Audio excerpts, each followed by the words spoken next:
So before we get into Hosea properly tomorrow, let me just give you some of the background to Hosea. You remember, God made the world. It was beautiful.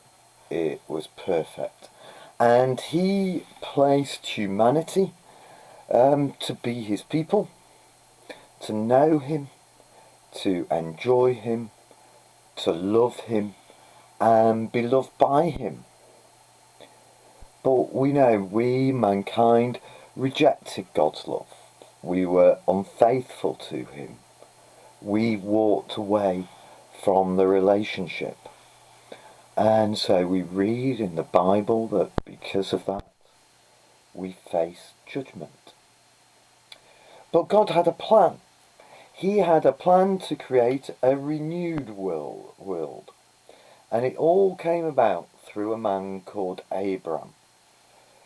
God promised that he would become a people and would bless those people. He changed his name, God changed his name from Abram to Abraham, the father of many. And indeed the family did become a nation. He had a son, Isaac, who had a son, Jacob, who had 12 sons, who became a nation.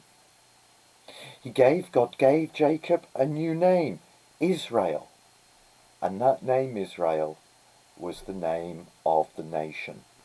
And the nation Israel was made up of 12 tribes, descended from each of the 12 sons of Jacob. Anyway, a famine comes on, and to escape the famine, the people go to Egypt. And the Egyptians welcome them and then enslave them. But God rescues them. He uses Moses and makes a promise to Moses, "You will be my people and I will be your God." And so God gives these people, his people, the land of Canaan. Then follows a series of kings. The greatest king of this nation, Israel, was David. He brings peace and prosperity. He's followed by his son, Solomon, who brings wisdom. But he goes against God's law. He marries foreign women. He follows foreign gods. He enslaves the people to work on his building projects. After Solomon, his son, Rehoboam, who extends the slave program. There's then a rebellion by a guy called Jeroboam, and the kingdom splits.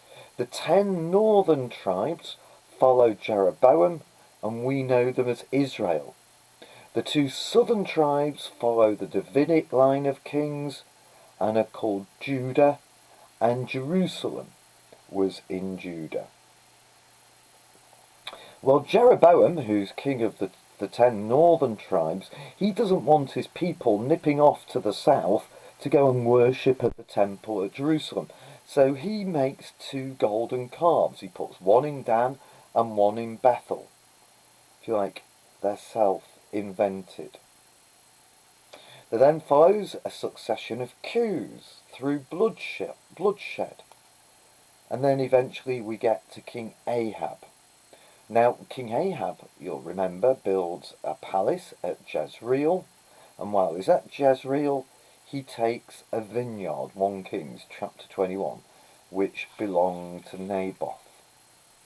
He has a wife called Jezebel, who we associate with idolatry and adultery. She brings in Baal worship. Baal was a Canaanite fertility god. And this Baal worship in the reigns of Ahab and Jezebel were opposed by Elijah and Elijah. Now Ahab has a couple of children, Ahaziah and Joram, and they rule until there's another coup where Jehu, an army officer, takes over. He slaughters all the royal family at Jezreel. bloodshed. 2 Kings chapters 9 and 10. So Jehu becomes king. He's succeeded by 4 generations until we get to the period of Hosea, where the king is Jeroboam's great-grandson, Jeroboam II. And this period is a period of peace and prosperity. It's a golden age. Everything is rosy. And in walks Hosea. So that's where Hosea appears in the Bible story, the 2 kingdoms, and we're going to be looking at the kingdom of Israel, the northern kingdoms. It's a good time. Peace, prosperity, military power, a golden age.